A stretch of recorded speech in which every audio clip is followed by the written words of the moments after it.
Yeah, don't get Sam Altman. Yeah. Find great people for your governance model and make sure that they're the people that you respect and that know what they're talking about. You're listening to the Startup Podcast. This is an educational episode, in-depth masterclasses about the concepts essential to building, running, and investing in Silicon Valley-style startups. Whether you're a founder, investor, or operator in a startup, you'll gain insights into the principles that power high-growth disruption the same way Facebook, Google, and Uber do it. The conversation starts now.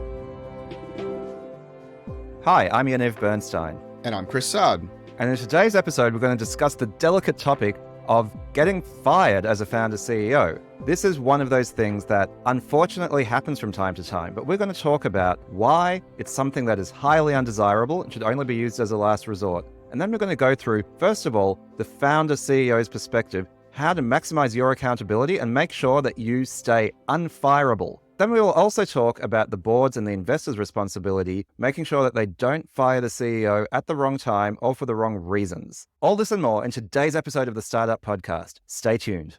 This episode of the Startup Podcast is brought to you by Vanta. You might know that sinking feeling. You're about to land a big contract when they ask about compliance. SOC 2, ISO, PCI, Essential 8. You've just snatched defeat from the jaws of victory. Not anymore. Vanta massively accelerates your compliance efforts and allows you to get those life-changing deals back on track. Don't wait until it's panic stations though. Get started with Vanta today. They're offering 20% off their prices just for TSP listeners. Do yourself a favor, hit pause, go to vanta.com/TSP, that's VANTA.com to get that 20% off.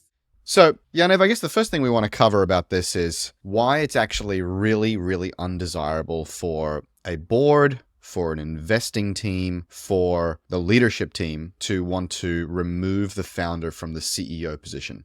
Firing anybody in the company should and can be possible, and firing the CEO is one of the prerogatives of the board. But in the case of a Silicon Valley-style, high-growth, early-stage startup, where the founder, one of the founders, is typically the CEO, it's highly, highly undesirable.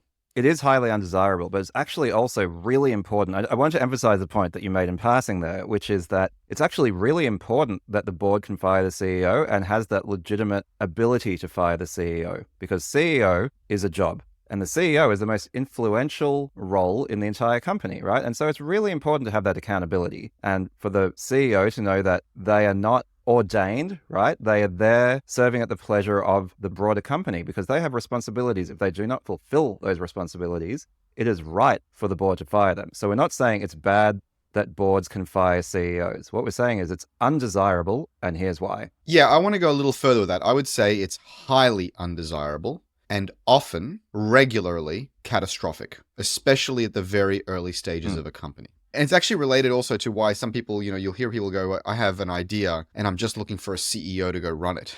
It's related to that as well. And that's not possible, generally speaking. And that's because the person with the idea is the one that is most fevered, pitched, religious, passionate, dedicated, obsessed even with that idea.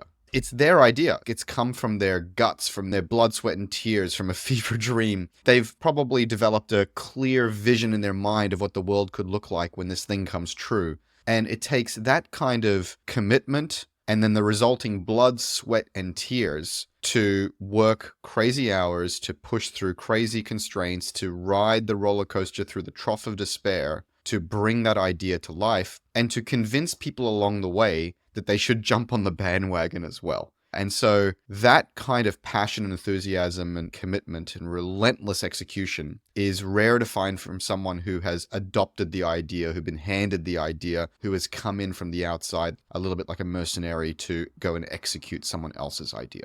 I completely agree with that. In our recent Q&A episode, one of the questions we got was like, effectively, for a founder, how crazy is too crazy, to paraphrase it slightly. And I think the point is, in the early days of a startup, you do have to be a little bit crazy to be a founder, and it's not super rational as an approach. And in particular, the startup is very closely tied with your identity. The startup and you are not separate things. You, the founder, are the startup. The startup is you. I come back to this parenting analogy. It's not perfect. There are places where it works and where it doesn't work. But this idea that when the startup is a little baby, it is utterly dependent on you. You gave it life. You are irrationally attached to this thing. right? And if you, as the founder CEO, are no longer playing that role, then there's not much left. And so that's why this idea of cleaving these things apart and saying, oh, we'll keep the startup, but we'll get rid of the founder CEO. Someone else can run it. It's like, there's not much left to run. That's exactly right. There's a couple of things I wanted to unpack as part of this. So first of all, we're talking about founders and we're talking about CEOs, in particular the founder CEO. And it's important to realize that those are two separable things, right?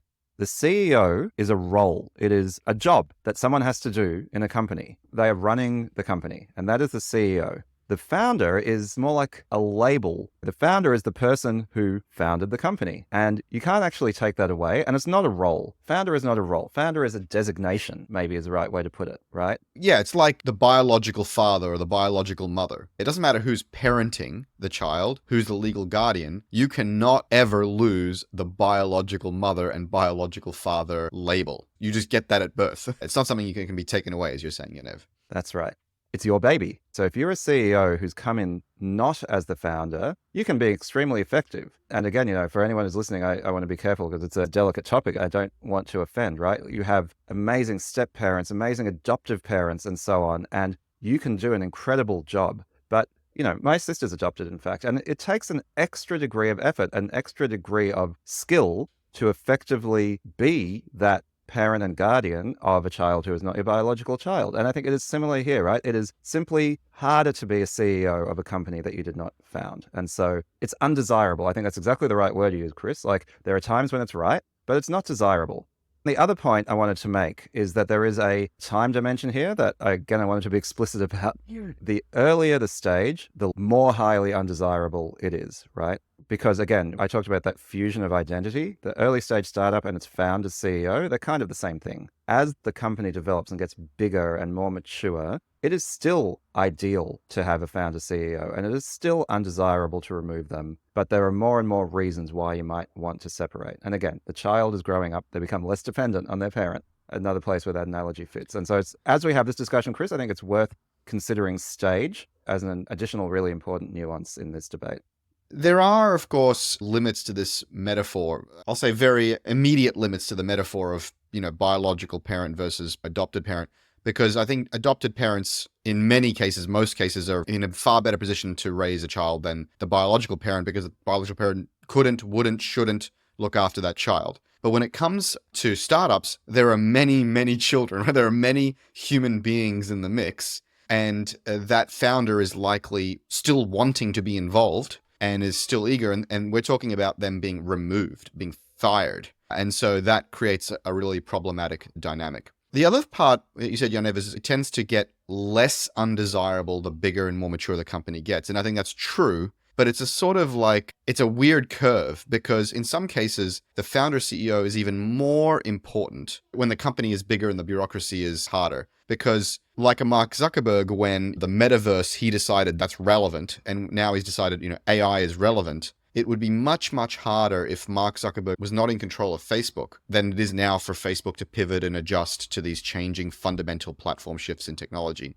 The same is true for Amazon, right? I think if Jeff Bezos was there, I think they'd be doing far bolder moves with AI and AWS and all this kind of stuff as well. Because the founder CEO has a kind of moral authority to get shit done. They can make a declaration and the team will tend to move in that direction without a business case and an argument and consensus building. They're like, well, he's the founder. It's his company. Let's just get it done. Or she. Or she. Whereas an external founder, especially of a company now that's getting a little bit bigger, has to rally the executives and make a case and build consensus and, do all of the executive leadership things that often a founder doesn't do. Now, this is a double-edged sword a little bit, because if the founder is off the rails and incompetent, they can just rally the company to do crazy things and thrash the company. But all things being equal, if the founder is at least a little competent, they're able to run that thing like a speedboat. They need to move and pivot and adjust quickly and take bets based a little bit on gut feeling rather than business cases and standard consensus building processes.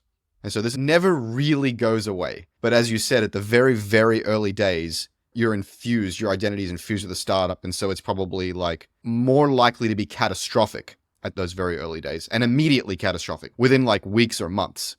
But counterpoint, Chris, there are remarkable professional CEOs who are non-founders at these big companies. We've talked about Satya Nadella recently at Microsoft, a remarkable CEO. Frank Slootman at Snowflake, he's never founded a large company. He has been a professional CEO of ServiceNow, of Snowflake, and is considered one of the best in the business. So I think at those later stages, yes, you can have a great founder CEO, but often you might be better off with a professional CEO. It depends. Early on, it becomes less and less likely that replacing your founder CEO is a good idea. The next reason why it's highly undesirable is because any smart investors that have invested in this company, they've invested in the founder and the founding team. They've not invested in the company, precisely for the reasons that Yaniv has been talking about throughout this entire section of the show, which is that the identity of the founder is infused with the company, and the company isn't worth anything. It isn't doing anything. So what you're really investing in, if you're an angel investor, a pre-seed or seed investor, you're not really looking at the idea very much. You're definitely not looking at the viability of the company, and you're probably looking at the idea only partially. What you're really doing is saying,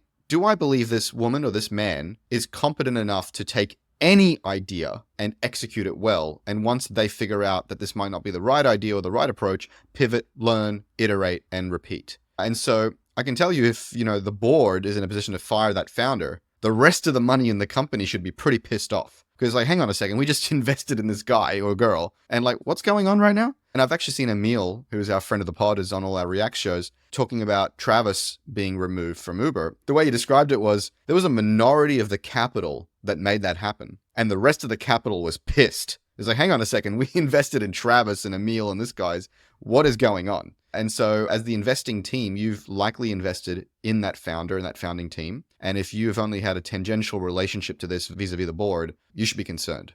Taking the investor perspective, first of all, when you say about investing in the founder, as an angel investor, I completely agree. That's nearly kind of my thesis. Increasingly so, as I've got more of these companies behind me, I find that the founder is what I'm interested in more than the business. My due diligence is this a great founder, not all of the other stuff at the early stages, right? I was also talking to a fantastic pre-seed investor yesterday who invests in pre-PMF companies. And the way she expressed what she does when she's investing is she is buying, I think she phrased it as an out-of-the-money option on a future outcome, right? And I think that's actually a great way of thinking about it, because technically as an investor, you're buying shares in a company, but it's a company, but it's not a business yet, to the point you were making, Chris, right? There is no business.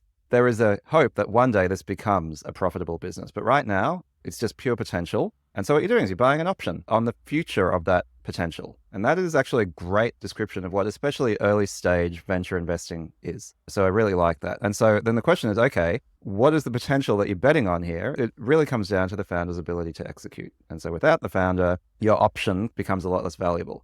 Now, the only thing I'd say is the board is a fiduciary for the investors. So if the board is removing a founder CEO and the investors are not happy about it, then something's gone wrong in the relationship between the board and the investors. So that's the only nuance I'd say, is it's not like the board is a separate entity that doesn't represent the will of the investors. It very explicitly represents the will of the investors. Now, is it the perfect vehicle? No, in the same way that democracy is not the perfect vehicle for expressing the will of the people. But that is certainly the intention behind it. Yeah, that's the intention, but it usually represents the will of some minority or some specific set of the investors, right? And it's problematic. It's imperfect. It's problematic. Yeah. Yeah. And to put a very fine point on this idea that in the early stages, you're investing in the founder rather than the company, instead of it being the out of the money option on the future potential of the company, I would really almost think of it as I'm investing in part of this founder's life potential. You can't invest in a person, but I'm thinking of it really as I'm investing in this person. Yeah, no, that's exactly how I think about it. A portion of their life. And so the company, the idea, it doesn't matter. It's just that the investment I'm making is limited by the boundary conditions of this entity, but I'm really investing in the person behind the entity in the first stages. And like I said, I've become more extreme about that as my investing career has matured. Every angel investment I've made where it has biased towards, I'm not sure about the idea, but I love the founder, is doing really well. Every investment I've made where I'm like, this business case really stacks up, the founder seems okay, but I really like the opportunity and there's good signs of traction, has underperformed. So that's really yes, as an investor, the founder is nearly all I care about.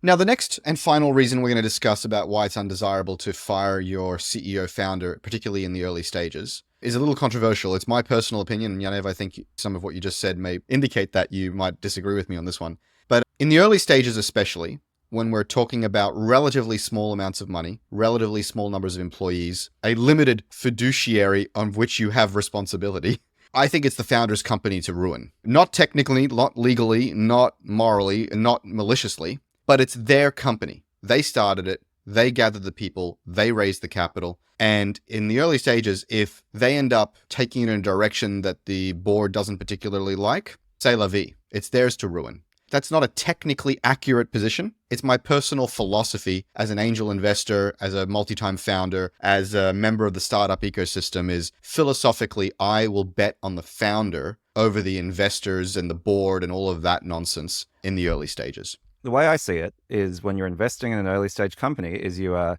vouchsafing that money to the founder to make the best use of it as they can to try to eventually give you a big return on that investment.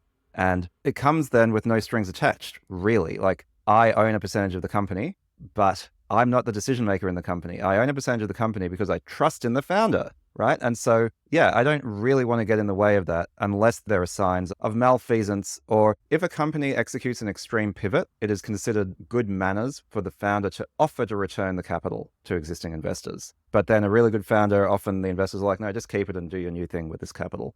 And it's good manners, but I wouldn't actually get too upset at a founder who made a major pivot and just kept using my capital for that. Because again, I've invested in them and there's something that has shown them that they should conduct that pivot. And I'm like, okay, we'll let it ride.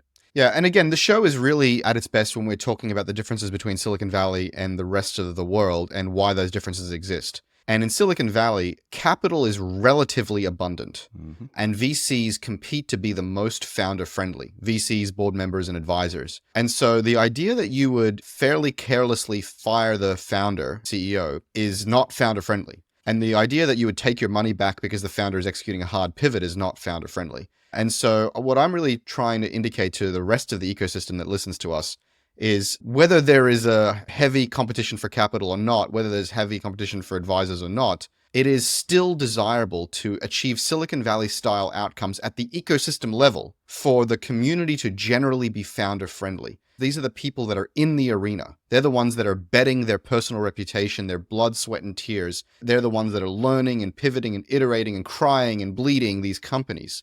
Get out of their way. I can't say it any more clearly than that. Okay, so this may be a good segue to the next stage. And I would just sort of also set this up by saying, yes, and it depends on the stage. Like, again, I'll come back to what I was saying earlier on, is stage of company really matters to how I think about this, and I think how you should think about this. At the early stages, we're talking pre-seed, seed, pre-PMF, pre-getting big, I kind of give the founder nearly infinite rope. Like, they've got the money. As long as they don't run out of money, it's their company, as you say, Chris. But as the company becomes more mature, larger, is dealing with more money, the stakes are higher, I actually feel that I don't want this moral authority that the founder has to be CEO to turn into complacency, right? CEO is a job. You do not have a right as a founder to be the CEO. You have to keep earning and re-earning that as things go along. And so while it remains undesirable, or even highly undesirable, as you say, Chris, to fire the founder, it is super important for the founder to realize that they have to earn their role. And if they do not perform, that they can and ultimately should be fired. So this is about what it means to be a good CEO as a company evolves so that you can avoid being fired. So that brings us to the next topic very nicely, which is taking accountability, maximum accountability as the founder CEO to not get fired. I'm a big fan of this philosophy, Yaniv, which is that in all things that happen in your life, you need to look for and take maximum accountability. Now, of course, you can't take maximum accountability for getting cancer unless you smoke or something. You can't take maximum accountability for the situation you were born in, poverty and what have you. But you can take maximum accountability for an awful lot of things, for more things than most people would first imagine they should take accountability for.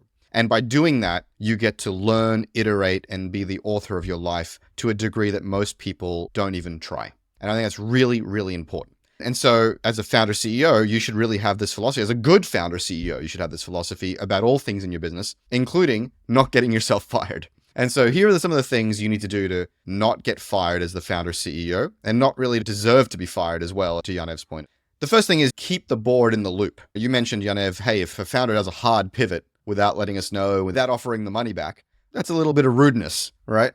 So you should be keeping the board and the investors up to date. Every month, in fact, we've had episodes talking about how to keep your stakeholders up to date and why that's good hygiene. Make sure any difficulties you're having, any difficulties the company's having, any difficulties the macroeconomic climate is having that is affecting your company, as well as the wins, and your successes and the way you're thinking about the business, you need to make sure that the board and investors are fully kept up to date and the board is brought along on the journey emotionally and tactically and enthusiastically following along, or at least feel like they've been informed, they've had the chance to express their concerns, but you've done your diligence there.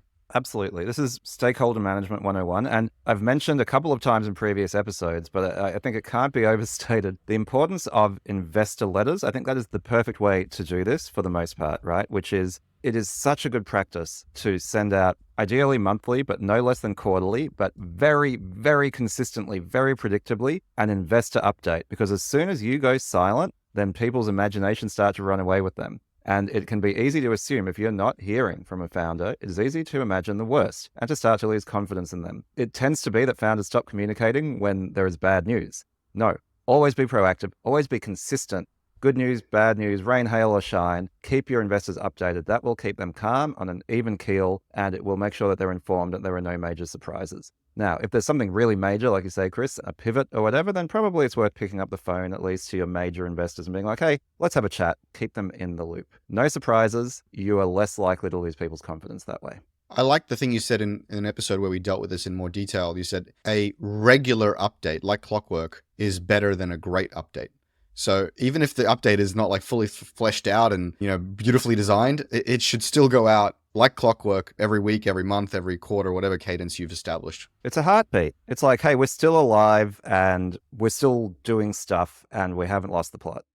I wanted to take a moment to talk about one of our sponsors, Triligent. Triligent is a global strategic advisory firm that is tailored to startups. But what does this mean and what can Triligent do for you? Say you're looking to expand into a new country. This is one of the riskiest moves any startup can make. It is all too easy to be blindsided by differences in the culture, the competitive landscape, regulatory gotchas, trademark disputes, hiring challenges, and so many other hidden landmines. Even if you get past all that, you're naked. All of your contacts, your reputation, your brand count for nothing. You're starting all over again on foreign ground. All those doors that open for you at home, they stay firmly shut in the new country. It's scary. So, what's a founder to do? Call Triligent, of course. Triligent's global presence combined with deep local expertise will give you access to local market experts, regulatory advice, and the best PR people, all under one roof.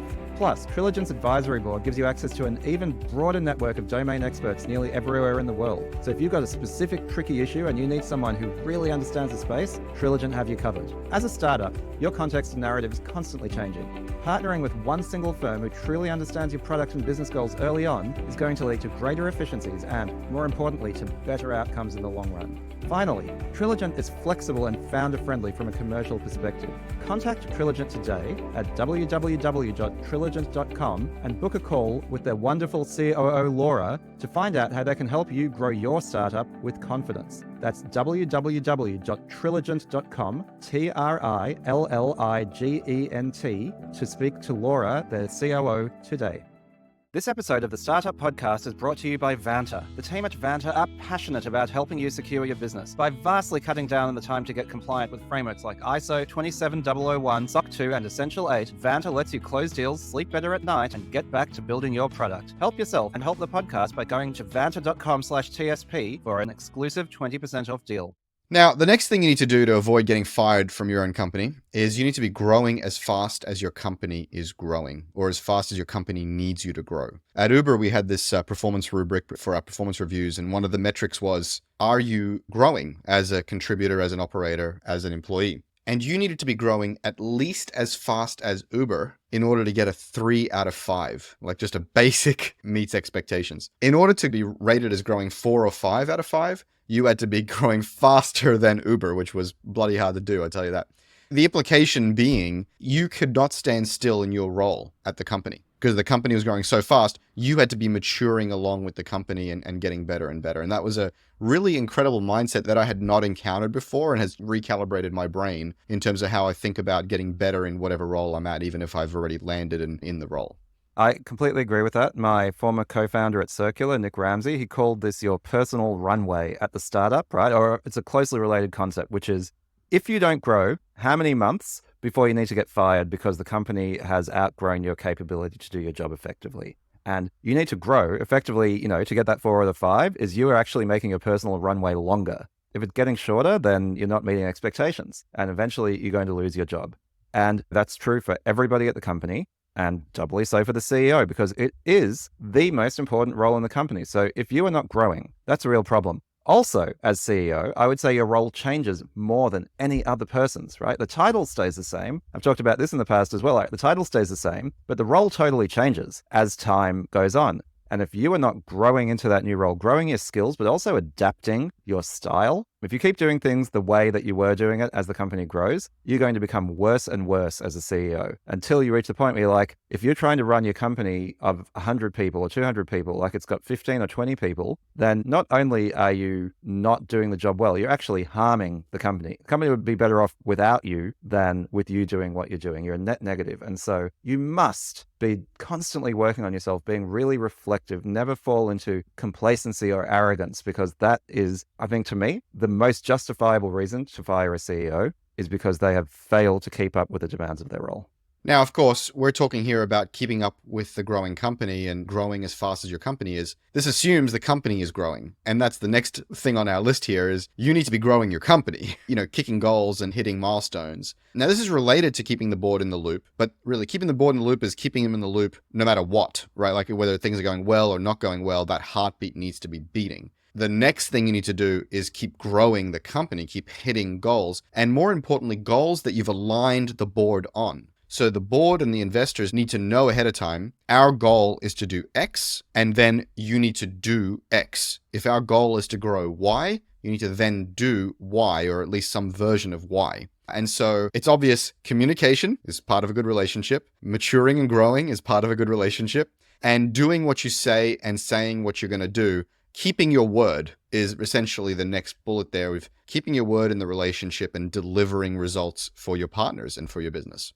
Yeah, be good at your goddamn job, right? And again, to come back to the parenting analogy, you have a lot of rope, right? Like you can be a bad parent or a mediocre parent or a good parent. Strive always to be a good parent. Now, it's not desirable for social services to come in and take your kids away, right? So the point at which the board should fire you is probably fairly extreme low performance, but don't ever let it get there. Realize that even if it is your company, even if it is your baby, it is your obligation morally, from a maximum accountability point of view, to do the best possible job. So do not be complacent, do a good job. And part of this is, yes, if things aren't going well, what are you going to do about it? You can't just be like, oh, well, it's my company, it's not going well, whatever. Like, you have to have a plan and execute it. You don't have to panic. You shouldn't be reactive, but you should certainly be highly proactive and not accept for yourself or for your company anything less than excellence.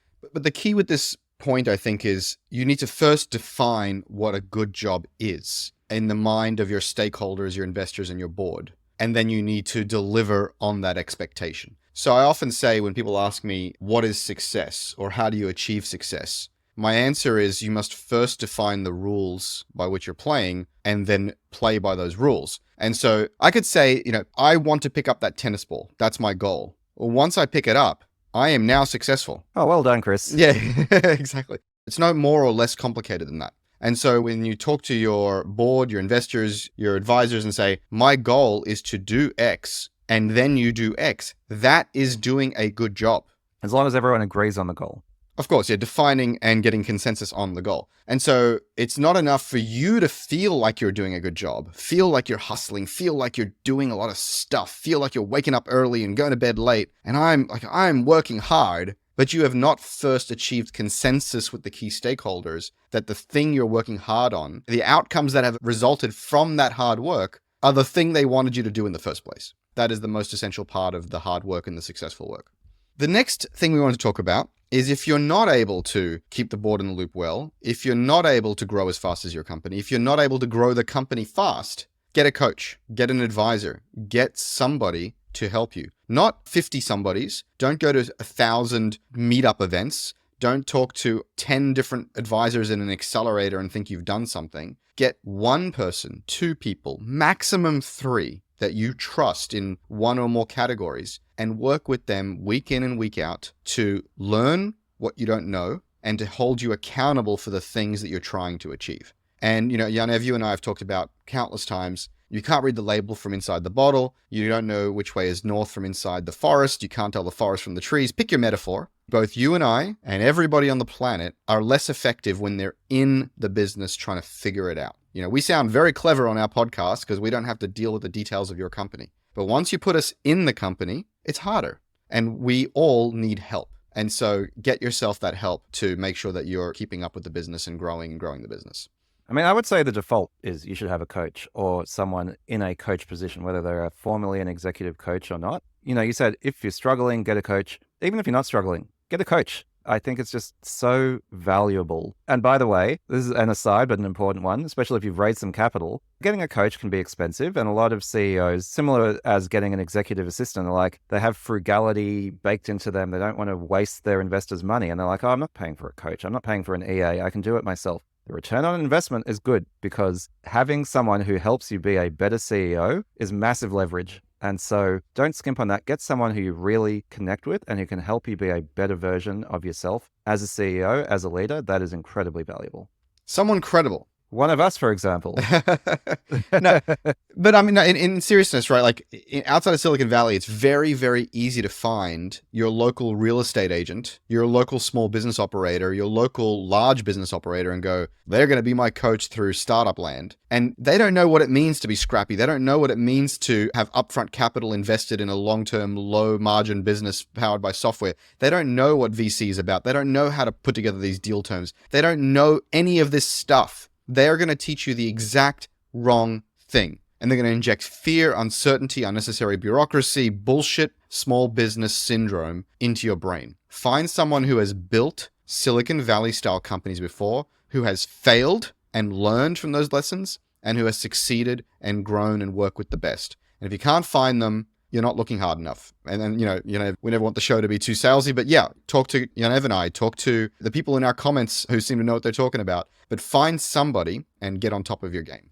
The final thing on the accountability side as a founder is actually making sure that you have a board that isn't going to make stupid decisions. And this goes back all the way to like episode 1 and 2 of this podcast, which is don't bring on dumb money, right? Ideally, this never happens because you as a founder are being accountable, but also you haven't let people into the tent who don't understand what you're trying to do, who make stupid decisions, who don't get all these things we're talking about why it's undesirable to fire a CEO in the first place. If you take on dumb money, if you get a heavy-handed board prematurely, well, a big part of that, Chris, is your fault. Like you allowed that to happen. So as you take on your investors, as you build up the governance structures, make sure that they are governance structures that you feel will strengthen the company, not weaken it. That's on you. Yeah, don't get Sam Altman. Yeah. It's like find great people for your governance model and make sure that they're the people that you respect and that know what they're talking about. This is connected to what I just said about the advisors. You don't want those real estate agents, those big co-executives who don't understand what it takes to make bets and grow fast as a startup. Now, something worth noting here is dumb money doesn't always appear as passive or skeptical or doddering or, let's say, overly mature. Dumb money can sometimes appear as overly aggressive and overly confident and actually kind of greedy. And so watch out for people who are too leaned in, too aggressive, and show themselves to be very grabby and greedy. Because they're not playing for everybody to win. They're playing for themselves to win, and they fancy themselves the only ones who know how to win. And so you want to find people who are competent, confident, experienced, and humble enough to know they don't know everything, and that they have a great deal of respect for the man in the arena, the woman in the arena, which is the founder CEO. So watch out for that. So these are all of the ways that the founder CEO can take maximum accountability for not earning their firing, right? Not justifying their removal from their own company. The next section, we wanted to talk about what are the board's responsibilities and accountabilities for identifying founders and CEOs that need to be removed and managing that well, knowing that it's undesirable, knowing that the founder is a special breed of person, and knowing how to do that in a professional, methodical way that minimizes the chances of cratering an early stage company. So the first one of these is to make sure the problem is not elsewhere. And to me, this is about making sure you don't just treat your founder CEO as a scapegoat. Like, yes, the buck stops with them. Yes, they're ultimately accountable. We just talked about all the things a founder CEO should do to make sure they continue to earn and re-earn their seat. But you know what? Business is messy. There are downturns. All sorts of things happen. Just because the business is going well doesn't mean that firing the founder is a smart thing to do. And so don't just fire a founder because things aren't going the way you want them to and you want to look like you're doing something as a board. Yeah, I mean, this comes down to a number of situations that could be occurring, right? So, yes, the buck stops with the CEO and founder. And yes, if the team sucks or if there's some other problem going on with a customer or what have you, ideally, this founder CEO has identified this and fixed this early on. And so, in that sense, they should take maximum accountability. And yes, they're probably part of the problem. But often where this really gets problematic is when the board is the problem. The board is not having a radically candid conversation with the CEO. They're not explaining some of the dysfunction they're seeing or some of the passivity or incompetence they're seeing from the founder. And they're not doing that early, often ineffectively, and they're just unhappy with the founder but not making themselves clear. Or worse, the board are the ones who are thrashing the founder. Like, we need this reporting and this information and this governance, and why don't you chase that shiny ball, and why don't you chase that shiny ball, and we're not happy unless you go do this, and you're not happy to go do that. And it's like, it's often this first point about making sure the problem is not somewhere else. It can be somewhere below the CEO, although that's often the CEO's problem. But more importantly and more relevant to this is the problem could be from you. It could be above the CEO. And you need to really take a serious, earnest look at yourself and say, hey, are we thrashing this founder? Hey, have we had a radically candid conversation with this founder? And are we doing our fiduciary responsibility and our governance responsibility for this company?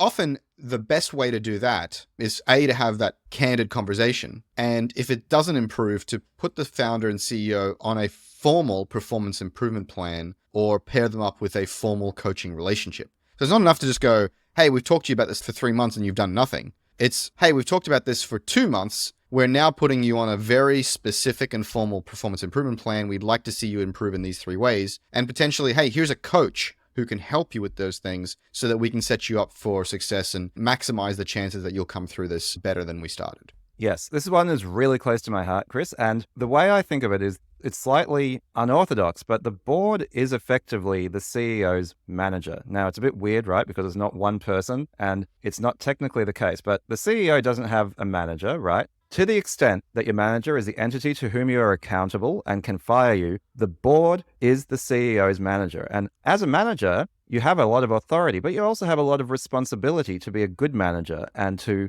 help your reports. So one of the roles of the board, in my view, and one that is rarely fulfilled well, is that of the manager. You don't just let the CEO flounder and fail until things are really fucked and then fire them. No more than a manager should do that to an underperforming employee. If the CEO is not doing well, it is the board's responsibility to clearly communicate that they are underperforming, to set clear expectations, and to see if they can improve their performance. Again, doubly so for a CEO, because firing a CEO is so disruptive, especially a founder CEO, that you really don't want to do it unless you have to, until all options have been exhausted. And if you're not helping them grow, if you're not being radically candid, if you're not supporting them, you are not exhausting all your options, and you're moving straight to this nuclear option. You're shooting yourself in the foot. So you're nuking yourself in the foot because you're not actually being the CEO's manager and you're abdicating your responsibility to do so. And as always, I want to put a fine point on things, right? If you're finding yourself at the point where you're wanting to fire the founder, or you have fired the founder and you have not had a candid conversation with them or provide them with a structured performance improvement plan and or pair them up with a great coach, then you suck. Well, you're the problem, right? So when I say the problem may be upstream, the problem may be the board, let me end the suspense. Let me clarify the situation. You're the problem. And if you think you're going to actually manage the company better than the CEO, you're not. You're going to fuck the entire company. I think anyone around that board should be extremely concerned. The next thing that is incumbent on a board dealing with this situation is that they're not punitive. So let's say you've managed the founder, CEO through this process, you've put them through a performance plan, you've paired them up with a coach, and they've failed to live up to their responsibilities. You need to remove the CEO. You need to do it methodically and gently, but you need to do it. And you do it quickly. You don't want to do this in a punitive way, and you don't want to do this in a thrashy way. So let's deal with punitive first. You can remove them from the CEO role, and if it's appropriate, give them a different role, something that's maybe a little bit more symbolic or something that's suited to their skills. But you cannot, and this should seem obvious given everything we've said at the beginning of the show, you cannot remove their founder title. The founder title is something they get at birth. And so you can remove their CEO role, but trying to remove their founder title is just in the land of childish. And if it's something that your board has thought of and even discussed, again, I'll put a fine point on it. You are the problem because you're not dealing with the operational problems.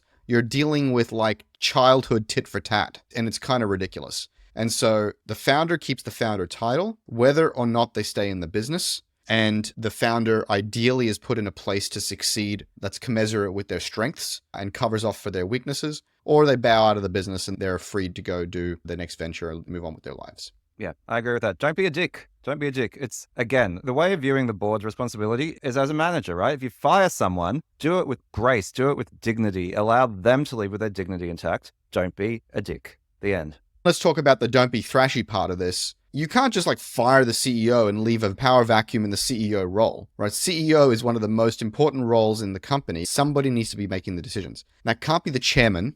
It can't be the board. It can't be the COO. It needs to be somebody in charge, the deciding operational key person who is there day in and day out and working with the executives, working with the team and making decisions. And they need to have that title. They need to have the title of CEO and they need to be making stuff happen, even if the title is interim. Get someone in that role, someone competent, and keep the decisions rolling, keep the company moving.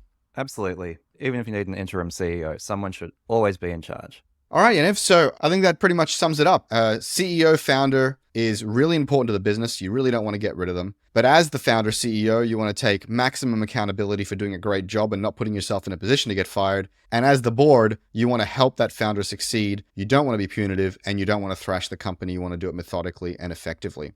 So one of the things we talked about is that as a founder, you should be seeking help. You should be seeking coaching and assistance to make sure that you're a good performer and that you're growing. So Chris, I know that's something that you do as part of your broader advisory work. So if people want to work with you, how can they find you? Yeah, that's right, Yaniv. I work with founders to coach them through this process, but also with their team to make sure their team is delivering results and there's no need to turn your eye to the founder whether they're doing a good job or not. So you can learn more about that over at chrissaad.com/advisory, or you can subscribe to my newsletter over at chrissaad.com/newsletter. And don't forget, if you're listening to the show and you've got some value out of the last few episodes, do not forget that you have signed up implicitly to the Startup Podcast Pact, which says, please rate us and review us in your favorite podcasting app. Subscribe to us on YouTube and give us a shout out on your favorite social network. It helps us grow the show and help more founders like you. Maximum accountability, folks. If you don't want to be fired as a listener to this show, you have got to get on with the pact. Just kidding. We love you guys. Plus, we have no way of knowing who honors the pact or not. But once again, think about the sort of person you are. Be the sort of person who honors pacts. All right. We'll catch you in the next one. All right. Thanks a lot, Chris. That was fun. This episode of the Startup Podcast was brought to you by Vanta. Vanta helps businesses get and stay compliant by automating up to 90% of the work for the most in-demand compliance frameworks. With over 200 integrations, you can easily monitor and secure the tools your business relies on. Head to vanta.com/TSP for 20% off their incredible offering and start unlocking extra revenue today.